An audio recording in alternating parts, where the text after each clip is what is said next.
Good morning everyone.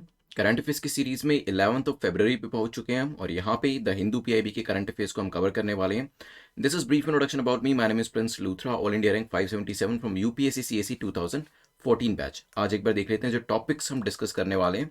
तो हम सबसे पहले पीएमएफएमई के बारे में जानेंगे, नेशनल वाटर वे के बारे में डिस्कशन होगा, बीएडीपी एनटीसीए के बारे में हमारा डिस्कशन होने वाला, डैम्स क्या है इसके बारे में जानेंगे, ट्रांसफैट को लेकर भी एक क्वेश्चन बनाया गया है, FPI that is foreign portfolio institutions के बारे में जानेंगे, एनसीएलपी एमपीएफ के बारे में डिस्कशन करते हुए हम एक मैप रिलेटेड क्वेश्चन जो है वो यहाँ पर डिस्कस करने वाले हैं। चलिए, तो आप में से काफ़ी सारे लोगों को नोटिफिकेशंस मिल रहे हैं, जिनको नहीं मिल रहे हैं उनके लिए मैं यही कहूँगा कि बेल आइकन को प्रेस करिएगा और उसके बाद आप ऑल बटन को प्रेस करिएगा, क्योंकि अभी भी 4 से 5 रोज मैसेजेस मेरे पास आ जाते हैं कि नोटिफिकेशन नहीं मिलता है। तो उसके लिए आपको ये स्टेप जो है वो करना पड़ेगा। किसी भी वीडियो के नीचे सब्सक्राइब के साथ बेल आइकन होगा, इसे प्रेस करिएगा और उसके बाद ऑल बटन को प्रेस कर दीजिएगा। और इसी सब्सक्राइब बटन के साथ एक ज्वाइन बटन होता है, वहाँ पर आप क्लिक करके वेरियस जो आपके स्टूडेंट एस्पिरेंट सीरीज एस्पिरेंट जो आपकी मेंबरशिप प्लान्स हैं उसको आप देख सकते हैं। मार्किंग स्कीम के बारे में मैं आपको बता देता हूँ, but meanwhile you have to set a target. अपना टारगेट सेट करें, कितना आज स्कोर को टारगेट करके चल रहे हैं। 8 से 10 एमसीक्यूज अगर आप ठीक कर पाते हैं तो उसे एक्सेलेंट परफॉर्मेंस माना जाता है। कट ऑफ जो रखी गई है वो 6 की रखी गई है, मतलब 6 या 6 से ज़्यादा एमसीक्यूज आपके करेक्ट होने चाहिए to be in the safe zone. और लेस देन 6 का अगर आपका स्कोर आता है then you have to attempt again. देखिए, रिवीजन तो आपको हर हालात में ही करनी है। तो यहाँ पे आफ्टर 1 आवर आप डिस्कशन अपनी रिवीजन जो है कर सकते हैं। अगर आपका लेस देन 6 स्कोर आता है और 6 या इससे ज़्यादा स्कोर है देन 24 आवर्स में एक बार इसे रिवाइज जरूर कर लीजिएगा। आज के पहले क्वेश्चन पे चलते हैं।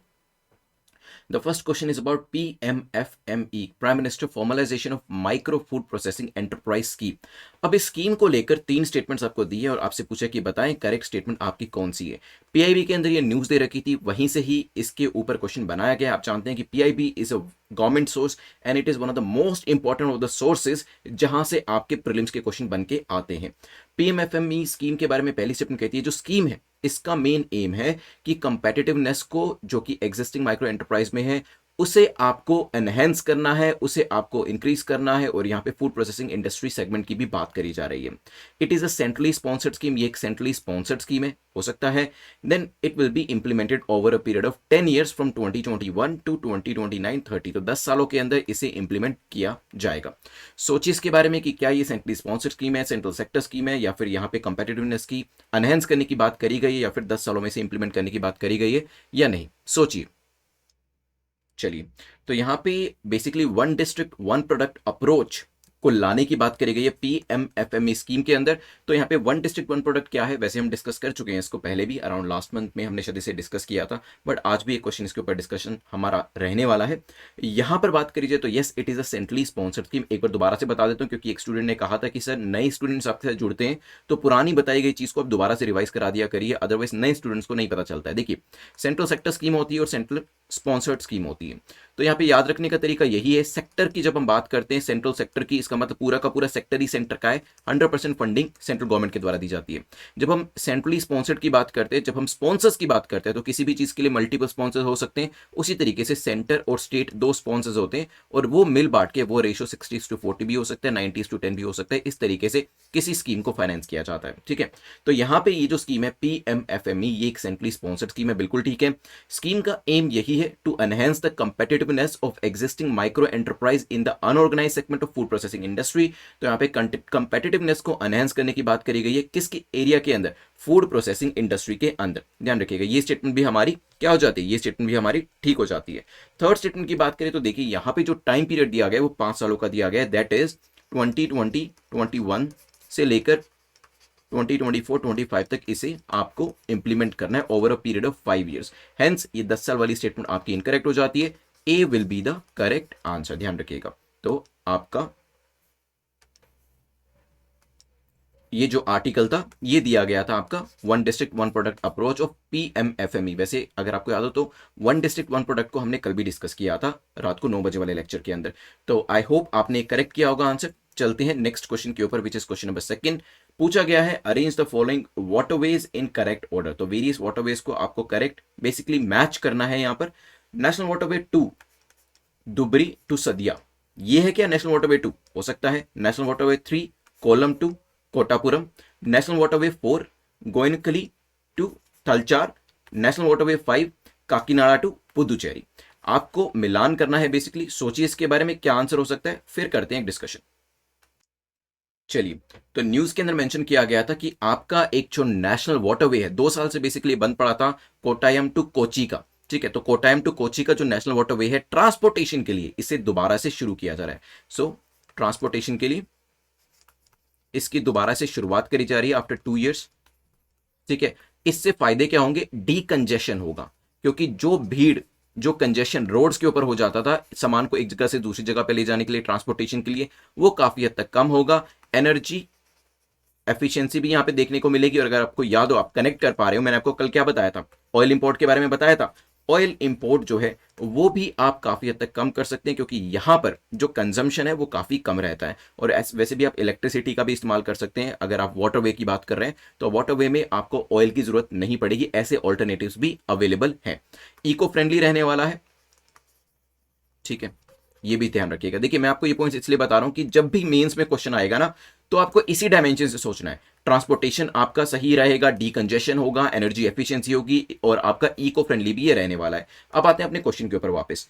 तो यहां पे अगर हम क्वेश्चन की बात करें तो नेशनल वाटरवे जब हम इसकी बात करते हैं तो यहाँ पे धुबरी टू सदिया की बात करी जा रही है। तो यस, यहाँ पे फर्स्ट जो है वो करेक्टली मैच कर रहा है। ठीक है, अगर हम बात करें सेकंड की, तो नेशनल वाटरवे 3 जो है कोलम टू कोट्टायम है, तो ये भी आपका करेक्ट हो जाता है। ठीक है, नेशनल वाटरवे 4 जो है वो आपका काकीनाडा टू पुदुचेरी है, और नेशनल वाटरवे 5 जो है वो आपका गोयनकली टू तलचार है। तो अभी एक बार इसको मैप के ऊपर देख लेते हैं 2, 3, 4, 5 को। चलिए जल्दी से अभी इसको एक बार मैप पे देख लीजिए। नेशनल वाटरवे 2 की बात करेंगे तो ये ब्रह्मपुत्रा में है, बेसिकली इसके ऊपर बनाई जा रही है। धुबरी टू सदिया करेक्ट था ये हमारा।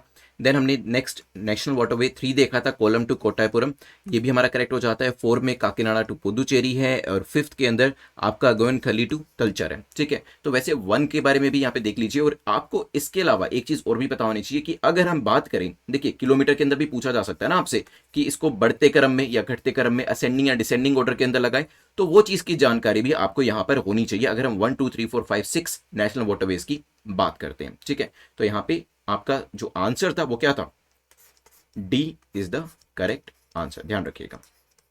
चलिए चलते हैं नेक्स्ट क्वेश्चन, क्वेश्चन नंबर 3 के ऊपर। क्वेश्चन नंबर 3 बात करता है, consider the following statements about BADP border area development plan के बारे में पूछा कि बताएं कौन सी स्टेटमेंट आपकी करेक्ट है, कौन सा कथन आपका सही है। ये एक इनिशिएटिव है, it is an initiative of MoD, ministry of defence का, जो कि एक कॉम्प्रिहेंसिव अप्रोच को के बारे में सोचता है बॉर्डर मैनेजमेंट को लेकर। हो सकता है it is a centrally sponsored scheme which was introduced in the year 1993, 1994, 1993 में इस सेंट्रली स्पॉन्सर्ड स्कीम को इंट्रोड्यूस किया गया था। Initially, the BADP program was implemented in the western border states with the emphasis on the development of infrastructure to facilitate deployment of the border security force. तो BSF को यहाँ पे deploy करने के लिए यूजुअली जो आपके वेस्टर्न रीजन के अंदर, वेस्टर्न बॉर्डर के अंदर जो स्टेट्स थे वहां पर इसको लाया गया था। सोचिए इसके बारे में पीआईबी के अंदर न्यूज थी, during the year 2022 evaluation studies जो है उसे अंडरटेक किया गया है, किसको लेकर, BADP को लेकर, that is border area development programme को लेकर। आपको सोचना है इसके बारे में क्या आंसर हो सकता है, फिर हम डिस्कस करते हैं इसको। चलिए, तो सबसे पहले तो ये चीज ध्यान रखिएगा, the border area development programme. देखिए बॉर्डर को सुन के हमें लगता है कि मिनिस्ट्री ऑफ डिफेंस का होगा, but it is an initiative of ministry of home affairs, ध्यान रखिएगा। इसी तरीके की गलतियां यूपीएससी भी आपसे कराने की कोशिश करेगा। एमओडी के इनिशिएटिव नहीं है ये, जो बॉर्डर है उसका नाम सुन के कंफ्यूजन हो सकता है, बट ये डिफेंस मिनिस्ट्री के अंदर नहीं आता। It is an initiative of home ministry, government of India, ताकि कॉम्प्रिहेंसिव अप्रोच को अडॉप्ट किया जा सके बॉर्डर मैनेजमेंट के लिए। और यहाँ पे जो राज्य सरकारें हैं, जो स्टेट गवर्नमेंट्स हैं और जो यूटीज हैं, उनके साथ भी कोलैबोरेशन जो है वो किया जा रहा है। और देखिए, क्योंकि पहली स्टेटमेंट आपकी गलत हो जाती है, आप ए और बी को जल्दी से एलिमिनेट कर दीजिए।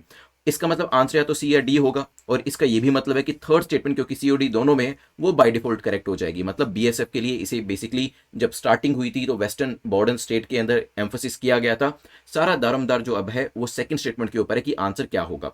तो बात करी जाए तो yes, it is a centrally sponsored scheme. अब सेंट्रली स्पॉन्सर्ड का क्या मतलब है, सेंटर और स्टेट जो है, मैंने आपको यहां पर भी बताया, सेंटर स्टेट यूटीज मिलकर इसको इंप्लीमेंट भी कर रहे हैं, और पैसा जो फंडिंग होगी वो भी दोनों के द्वारा करी जाएगी। 1993, 1994 के अंदर इसे इंट्रोड्यूस किया गया था। सो आंसर क्या हो जाएगा, D will be the correct answer, ध्यान रखिएगा।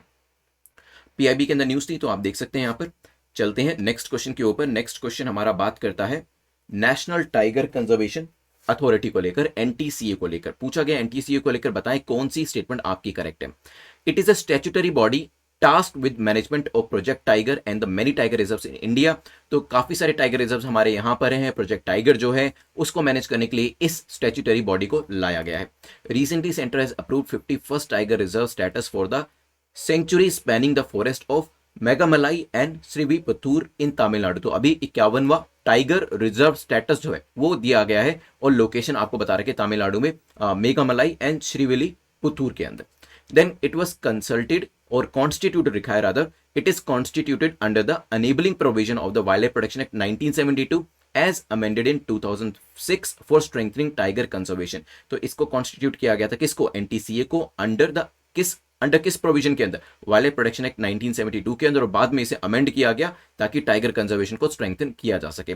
ये आपके न्यूज़पेपर से बनाया गया है। और वैसे अगर आपको याद हो, कल 9 बजे हमने जो लेक्चर रात को डिस्कस किया था लाइव, सेकंड स्टेटमेंट तो मैंने वहीं पे ही आपको एक्सप्लेन करके बता दी थी। सोचिए, उस नॉलेज को यूज करते हुए सेकंड स्टेटमेंट को आप एलिमिनेट करिए या फिर उसे करेक्ट करिए। सोचिए इसके बारे में। चलिए, तो अभी 51वां देश के अंदर 51वां टाइगर रिजर्व जो है तमिलनाडु केरला बॉर्डर तमिलनाडु के अंदर जो है वो यहां पर अप्रूव किया गया है सेंटर के द्वारा। इसी वजह से ये न्यूज थी। और यहां पे आपकी जो सेकंड स्टेटमेंट है वो भी बिल्कुल करेक्ट है। इसे मेघामलाई श्रीविलीपुतूर तमिलनाडु के अंदर लाया जाएगा। और अगर हम बात करें एनटीसीए के स्टेटस की, it is not a constitutional body, of course it is a statutory body जिसको प्रोजेक्ट टाइगर और टाइगर रिजर्व को प्रोटेक्ट करने का, मैनेज करने का काम जो है वो दिया गया है। It was constituted under enabling provision of wild life protection act 1972, बिल्कुल ठीक। और बाद में से 2006 के हिसाब से चेंज भी किया गया ताकि टाइगर कंजर्वेशन को स्ट्रेंथन किया जा सके। तो आंसर क्या हो जाएगा, D will be your correct answer. चलिए, ध्यान रखिएगा इसके बारे में। नया जो टाइगर आपका रिजर्व है उसका नाम, उसकी लोकेशन आपको पता होनी चाहिए। चलते हैं नेक्स्ट क्वेश्चन के ऊपर। और उससे पहले एक और चीज भी ध्यान रखिएगा, बिकॉज यहाँ पे अभी न्यूज सामने आ गई है। तो तमिलनाडु का ये 5वां टाइगर रिजर्व होगा, ठीक है। अगर हम बात करें Tamil Nadu set to create states 5th tiger reserve, क्या आपको बाकी 4 टाइगर रिजर्व के नाम पता है? देखिए, अब मैं वही कह रहा हूं आपको, जब भी मैं आपको ये चीज बताता हूं ना, स्टैटिक प्लस करंट, यहीं पे ही आपके दिमाग में आइडिया आना चाहिए, क्योंकि ये 51st टाइगर रिजर्व जो है वो तमिलनाडु के अंदर होने वाला है, बनने वाला है, राइट। वहीं पे डिक्लेयर किया गया। तो पहले के 4 कौन से हैं? क्योंकि जरूरी नहीं है कि आपसे यूपीएससी यही पूछेगा। देखिए, यही एक डिफरेंस होता है। Under read between the lines कहते हैं ना, कि एक इंडिविजुअल है जो कि सिंपल न्यूज पढ़ रहा है, तो वो क्या करेगा, वो देखेगा अच्छा 51वां टाइगर रिजर्व तमिलनाडु के अंदर बनने वाला है, इसका नाम अच्छे से देख लेंगे, इसकी लोकेशन देख लेंगे और अपने नोट्स में नोट डाउन कर लेंगे। लेकिन एक फर्दर लेवल, एक नेक्स्ट लेवल पे जो स्टूडेंट होगा वो क्या करेगा, ही और she will read between the lines. वो ये सोचेगा कि देखिए, ये तो सभी को पता है कि 51वां टाइगर रिजर्व यहाँ पे आ रहा है, बट तमिलनाडु के अंदर तो ये 5वां टाइगर रिजर्व होने वाला है। पहले के 4 कौन से? क्योंकि यूपीएससी क्या करता है ना, इस स्टेट से ऊपर के लेवल पे जाकर क्वेश्चन बनाता है। इसलिए आपको लगता है यार कि तमिलनाडु का टाइगर रिजर्व पेपर में क्यों पूछा गया था, बट आपको ये चीज ध्यान देनी होगी। तमिलनाडु का टाइगर रिजर्व इसलिए पूछा गया था क्योंकि तमिलनाडु के अंदर 5वां टाइगर रिजर्व स्टार्ट किया जा रहा है, 51st टाइगर रिजर्व देश का शुरू किया जा रहा है। लेकिन क्योंकि उस राज्य के अंदर है, तो उसके पुराने 4 टाइगर रिजर्व के बारे में भी आपको नॉलेज होनी चाहिए। तो तभी मैं कहता हूं, you just try to read between the lines. Static और करंट को यूपीएससी के माइंडसेट के साथ इंटीग्रेट करने की कोशिश करो, कि अगर यूपीएससी इस न्यूज को पढ़ेगा तो वो इतना आसान क्वेश्चन तो नहीं बनाएगा कि बताओ कि ये 51st टाइगर रिजर्व कहां पे आएगा। इस तरीके के क्वेश्चन आपको कहां मिलेंगे? इस तरीके के क्वेश्चन आपको एसएससी में, ईपीएफओ में, इवन पीसीएस एग्जाम में भी मिल जाएंगे। लेकिन यूपीएससी के अंदर क्या होगा, यूपीएससी उन सबसे 1 लेवल, 2 लेवल, 3 लेवल ऊपर जाके आपसे पूछेगा कि बताओ कि 3 या 4 टाइगर रिजर्व के नाम देकर कि इसमें से तमिलनाडु में कौन सा है। तभी मैं कह रहा हूं, चारों टाइगर रिजर्व जो इससे पहले के हैं उनके नाम आप मुझे कमेंट सेक्शन में बताने वाले हैं। चलिए, क्वेश्चन नंबर 5 की बात करते हैं। तो which of the following dams are correctly matched with their respective rivers. तो यहाँ पे डैम्स दिए हैं, उसके कंसर्निंग रिवर्स दिए हैं। और आप जानते हैं उत्तराखंड के अंदर जो भी सिचुएशन चल रही है उसको लेकर इस तरीके का क्वेश्चन आपसे एग्जाम के अंदर पूछा जा सकता है। यहाँ पर टेहरी डैम जो है भगीरथी रिवर के ऊपर है, रिहांद डैम जो है सोन रिवर के ऊपर है, एंड नागार्जुन सागर डैम जो है वो गोदावरी रिवर के ऊपर है। सोचिए, आपको करेक्टली मैच करना है। टाइम लीजिए, सोचिए, फिर डिस्कस करते हैं। चलिए देखिए, अभी मैं आपके ऊपर आपको दिखाने वाला हूँ ये सारी चीज़ें। तो टेहरी डैम की बात करते हैं, तो वैसे पहला पेयर आपका बिल्कुल करेक्ट हो जाता है। तो टेहरी डैम भगीरथी रिवर के ऊपर है, बिल्कुल करेक्ट है। सेकंड आपका रिहान डैम जो है सोन रिवर, क्या ये करेक्ट है? Yes, this is also correct. Then Nagarjuna Sagar dam जो है वो आपका कहाँ पर है? कृष्णा रिवर के ऊपर। ध्यान रखिएगा, नागार्जुन सागर डैम जो है वो आपका कृष्णा रिवर, नागार्जुन सागर, जो कि बेसिकली एक गुंटूर डिस्ट्रिक्ट के बॉर्डर के ऊपर है और आंध्र प्रदेश के अंदर है। ये चीज़ ध्यान रखेंगे, इंपॉर्टेंट एरिया है ये भी। अभी मैप के ऊपर देख लेते हैं।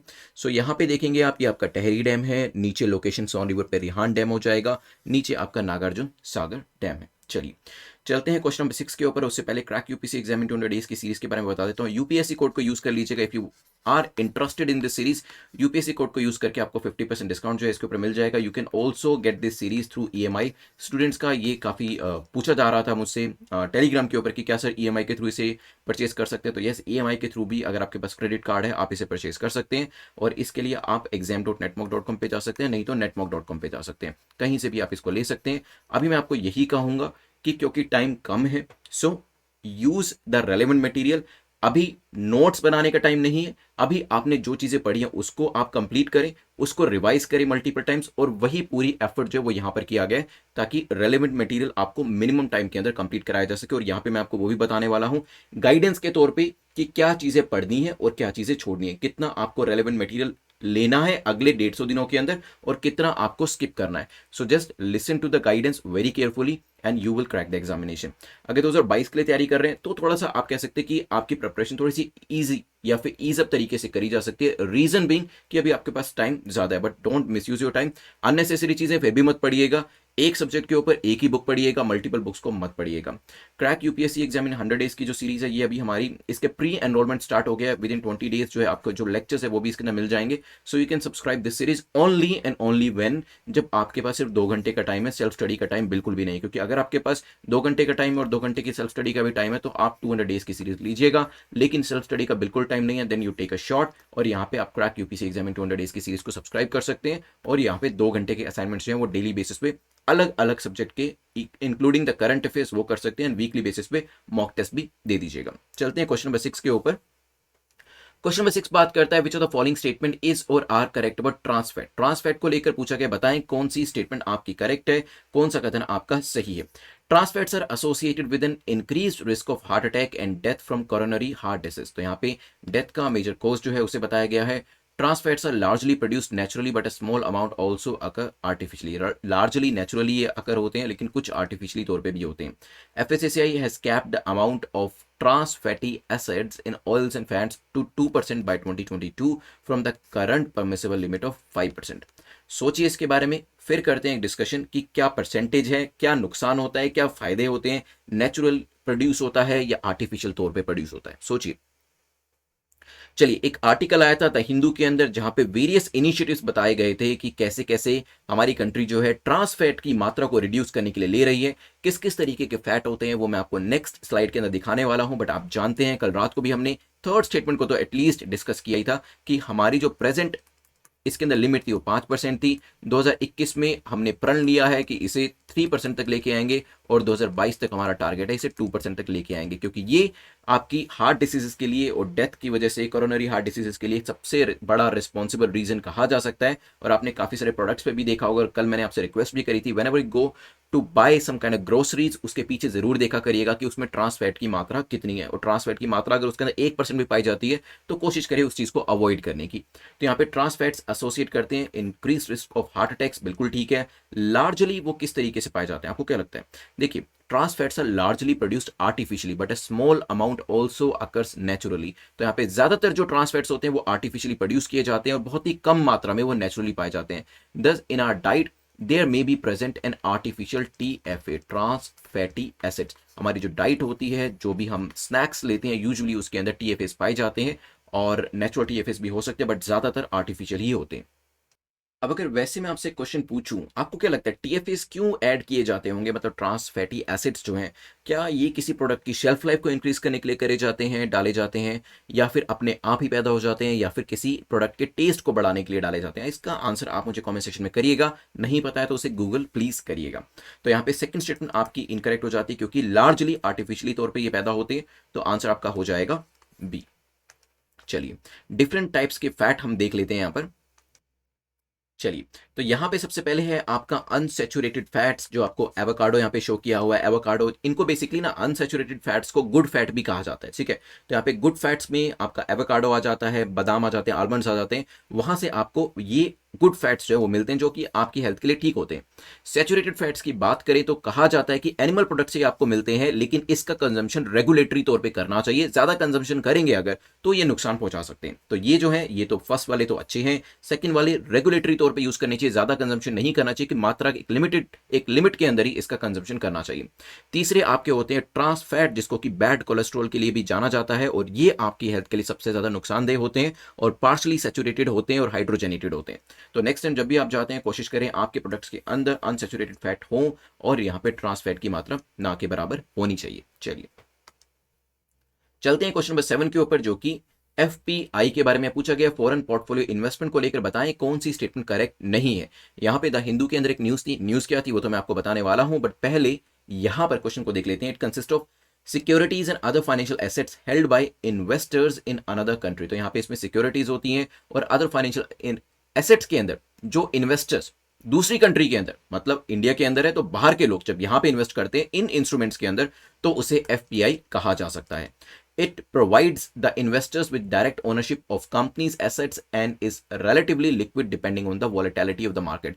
तो इसकी जो अगर बात करी जाए, कुछ एसेट्स फिक्स टाइप की होती है, कुछ लिक्विड टाइप की होती है, तो इसकी जो नेचर है वो लिक्विड टाइप की है और डायरेक्ट ओनरशिप इसके अंदर दी जाती है। हो सकता है FPI is one of the common ways for investors to participate in overseas economy, specially retail investors. तो एफपीआई जो है बेसिकली इसके थ्रू पार्टिसिपेट किया जाता है अपने देश के बाहर जो दूसरी ओवरसीज इकोनॉमी होती है उसके अंदर।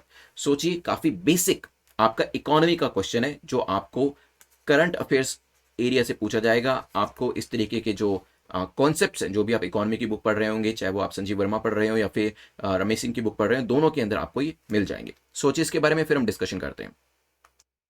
Okay, now people who invest in stock market, please पहले तो मुझे कमेंट सेक्शन में बताइएगा कि आप में से कितने लोग इक्विटी के अंदर इन्वेस्ट करते हैं, because then we can have discussion, because I also invest in it. So इसके बारे में हम लोग काफी अच्छे से चर्चा कर सकते हैं apart from the UPSC preparation, right. तो अगर आप भी इक्विटी में इन्वेस्ट करते हैं तो आपके लिए अच्छी खबर ये है, द हिंदू के अंदर मेंशन किया गया था basically national security depository limited, जिसे एनएसडीएल कहते हैं। आप इन्वेस्ट करते हैं तो आपको एनएसडीएल की तरफ से मेल आता होगा जरूर।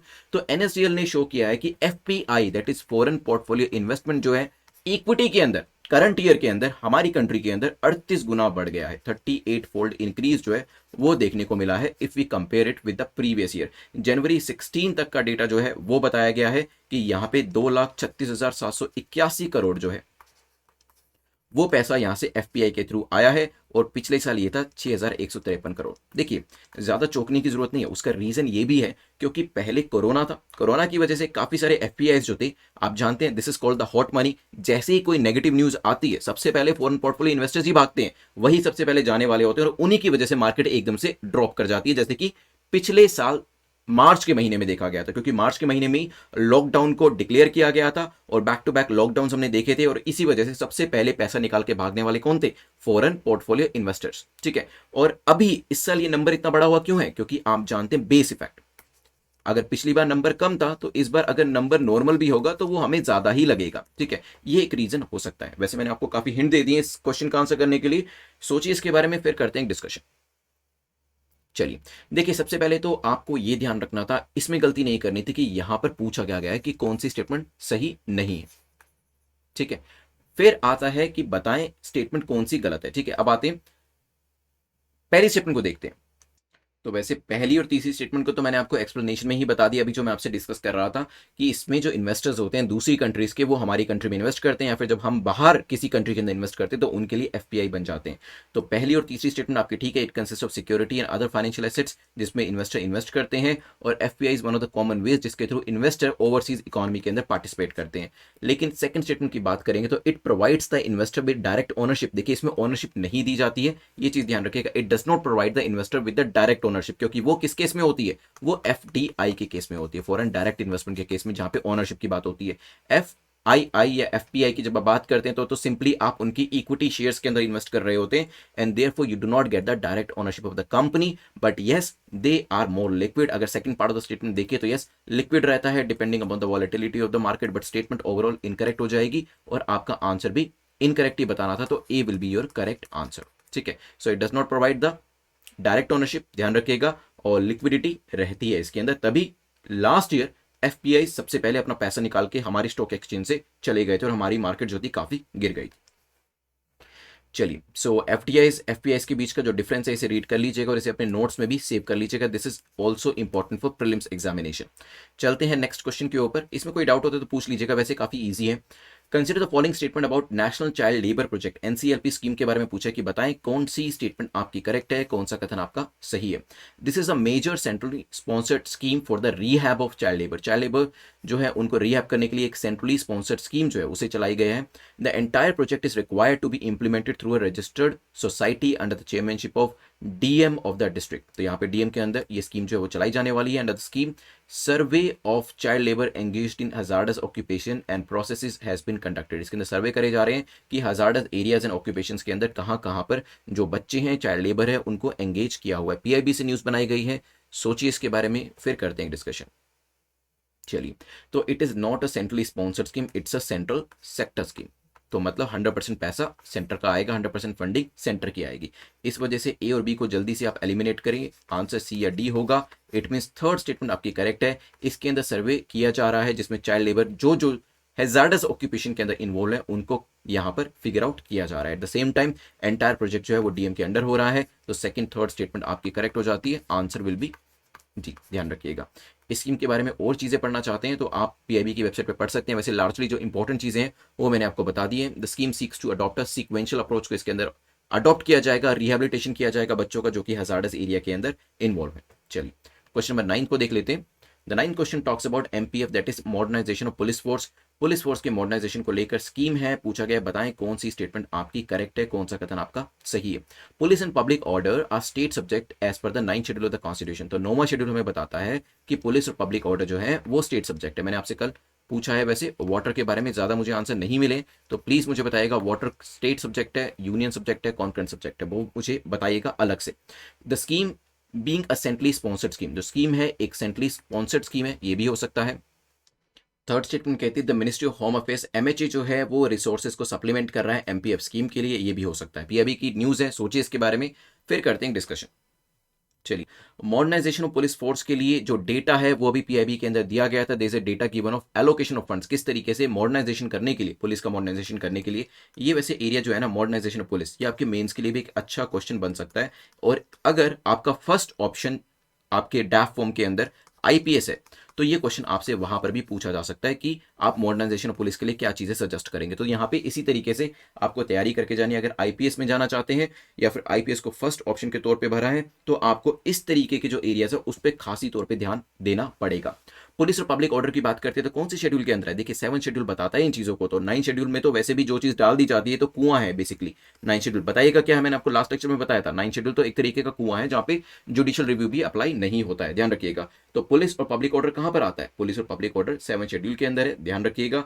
स्कीम एक सेंट्रली स्पॉन्सर्ड स्कीम है क्या, yes, scheme is a centrally sponsored scheme जिसके अंदर सेंटर स्टेट दोनों पैसा देते हैं और यहाँ पे एमएचए जो है वो भी रिसोर्सेज को सप्लीमेंट करती है, ध्यान रखिएगा। तो यहाँ पे आंसर क्या हो जाएगा, A will be the correct answer. चलिए, so this was the scheme और this was the news rather, allocation of funds को लेकर बात करी गई थी। और यहाँ पे क्वेश्चन जो है मेंस के लिए मुझे लग रहा है आ सकता है, तो ध्यान रखिएगा, इसको अलग से आप टाइम जरूर दीजिएगा। देन बात करते हैं स्ट्रेट ऑफ तारतरी के बारे में। पूछा गया strait of Tartary is located at which ocean या फिर सी, किस ओशन या सी के अंदर स्टेट ऑफ तारतरी जो है वो लोकेट करता है। इंडियन ओशन के अंदर, मेडिटेरेनियन सी के अंदर, पैसिफिक ओशन या फिर नॉर्थ अटलांटिक ओशन, सोचिए। चलिए, तो यहाँ पे it is located in where, बताएं।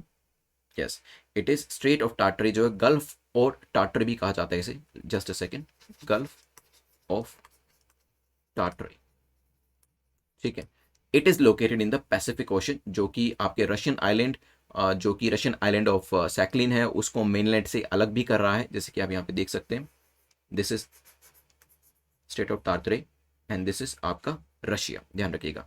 It is a 632 kilometre long, 342 kilometre wide and less than 210 metre deep अपने डीपेस्ट पॉइंट के अंदर। इतनी ज़्यादा इन्फॉर्मेशन की जरूरत नहीं है, बस लोकेशन आपसे पूछी जाएगी एग्जाम के अंदर, तो इसकी नॉलेज आपको होनी चाहिए, ठीक है। चलिए, 10 क्वेश्चन हमारे कंप्लीट होते हैं, अभी 2 मिनट के अंदर रिवाइज करेंगे, फिर प्रीलिम्स मेंस इंटरव्यू का क्वेश्चन मैं आपको देने वाला हूं और फिर आपको मैं आपके विनर के बारे में भी बताने वाला हूं।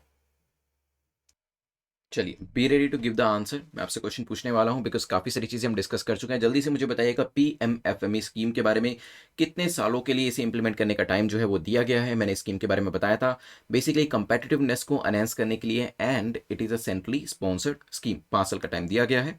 चलिए, then we discuss about national waterways, जल्दी से मुझे नेशनल वाटरवे 2 जो रिवर है उसका नाम बताए, कहाँ से कहाँ तक है वो भी मुझे बताएं, ये हमने डिस्कस किया था। ट्रांसपोर्टेशन के ऊपर मैंने आपको ये भी बताया था, वाटरवे जो है सबसे चीप रहता है और इको फ्रेंडली भी है और एफिशिएंट भी है। देन यहाँ पे वाटरवे 2 ऊपर देख सकते हैं, ब्रह्मपुत्रा धुबरी टू सदिया। इसके बाद हमने BADP border area development plan के बारे में बताया था। इसमें मुझे अब मिनिस्ट्री जो है जो रिलेट करती है उसका नाम बताइएगा। बॉर्डर एरिया मैनेजमेंट के लिए जो स्टेट गवर्नमेंट है वो भी अपनी तरफ से मदद कर रही है, सेंट्रली स्पॉन्सर्ड स्कीम है। BADP प्रोग्राम जो है शुरुआती दौर में 1993-94 की बात है, तो वेस्टर्न एरियाज वेस्टर्न बॉर्डर के ऊपर ज़्यादातर इसे यूज़ किया जाता था BSF के लिए। और यहाँ पे मिनिस्ट्री जो है वो है MHA। क्वेश्चन नंबर 4 को देखते हैं। क्वेश्चन नंबर 4 में NTCA में मुझे बताइएगा, एक तो ये चीज़ ज़रूर बताइएगा कि तमिलनाडु के अंदर, अगर आपको अभी भी याद है तो बता सकते हैं, कौन कौन से टाइगर रिजर्व हैं और ये कौन से नंबर का टाइगर रिजर्व होने वाला है, जो कि अभी 51st स्टार्ट किया जाएगा। कैबिनेट ने बेसिकली सेंटर ने इसे अप्रूव किया है, तो यहाँ पे बताइएगा तमिलनाडु के अंदर इसका नंबर क्या है और पुराने जो है इस पर्टिकुलर रिजर्व से पहले उनके नाम क्या क्या है। देन इसके बाद डिस्कशन हमारा हुआ था विच ऑफ द फॉलोइंग डैम्स की बात करी गई थी, तो नागार्जुन सागर डैम कहाँ पर लोकेट करता है, कौन सी रिवर पे, ये मुझे ज़रूर बताएं। तो ये है आपका कृष्णा रिवर के ऊपर। तो यहाँ पे इसके बाद क्वेश्चन नंबर 6 में हमने देखा था ट्रांसफैट के बारे में, जल्दी से मुझे बताइएगा। गुड फैट भी मैंने आपको बताया था, गुड कोलेस्ट्रॉल, वो कौन से फैट है। यस, यहाँ पे unsaturated fat, saturated fat, trans fat के बारे में हमने डिस्कस किया था।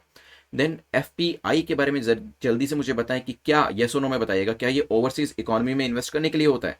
सो आंसर बताइए यस और नो के अंदर। It consist of securities and other financial assets, बिल्कुल ठीक है। और लिक्विड होता है काफ़ी, लेकिन डायरेक्ट ओनरशिप इसके अंदर नहीं मिलती है। और FPI जो है ओवरसीज इकोनॉमी के अंदर इन्वेस्ट करने के लिए होता है। This is the major difference between the two, ये ध्यान रखिएगा, मैंने आपको यहाँ पे स्लाइड पे दिखाया है। देन NCLP स्कीम के बारे में है, नेशनल चाइल्ड लेबर प्रोजेक्ट, क्या ये सेंट्रली स्पॉन्सर्ड स्कीम है या फिर सेंट्रल सेक्टर स्कीम है, जल्दी से मुझे बताएं। क्या ये सेंट्रल सेक्टर स्कीम है, सेंट्रली स्पॉन्सर्ड स्कीम है। इसमें बेसिकली सर्वे की बात करी गई थी, इसमें एंटायर प्रोजेक्ट जो था वो DM के अंदर, मतलब आने वाले टाइम में आपके अंदर जो है इसे चलाया जाएगा।